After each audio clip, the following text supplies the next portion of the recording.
আমরা এখন দাঁড়িয়ে আছি কালীগঞ্জ বিধানসভার অন্তর্গত ফুলবাগান অঞ্চল, গোবরা ফুলবাগান অঞ্চল, যেখানে এই যে নদী দেখা যাচ্ছে, নদীর ওপারে একটি গ্রাম রয়েছে, যে গ্রামে প্রায় 200 থেকে 250 ভোটার বা তার বেশিও হতে পারে, তারা আসতে পারছেন না নদী পার করে এইখানে। তার কারণ রিজার্ভ করা হয়েছিল নৌকো রয়েছে, ভোটার রয়েছে, কিন্তু মাঝি নেই। মাঝি কোথায়?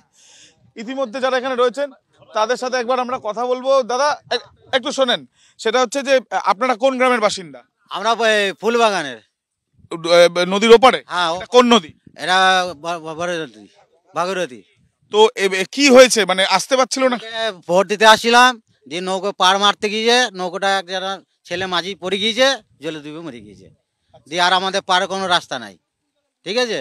দিয়ে তারপরে আমরা মাঝি নৌকোটা দিয়ে এসে আমরা কোনো খেয়াঘাটে পার হয়ে আমরা ভোট দিয়ে আর আমাদের যাওয়ার রাস্তা পেয়েছি না, কি করে যাবো।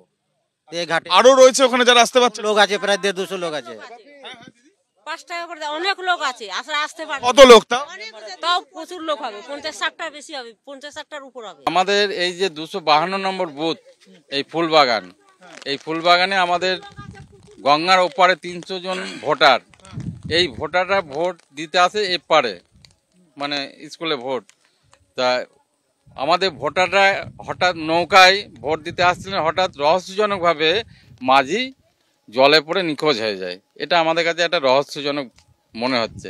কিন্তু নির্বাচন কমিশনারের তরফ থেকে কোনো ব্যবস্থা, নৌকা করে যে পারে ভোট দেওয়ার কোনো ব্যবস্থা হয়নি। এটা নিয়ে আমরা নির্বাচন কমিশনারকে এখনই কমপ্লেন করব। নির্বাচন কমিশনের তরফ থেকে কোনো ব্যবস্থা নেওয়া হয়নি, তেমনই কিন্তু কথা বলা হচ্ছে।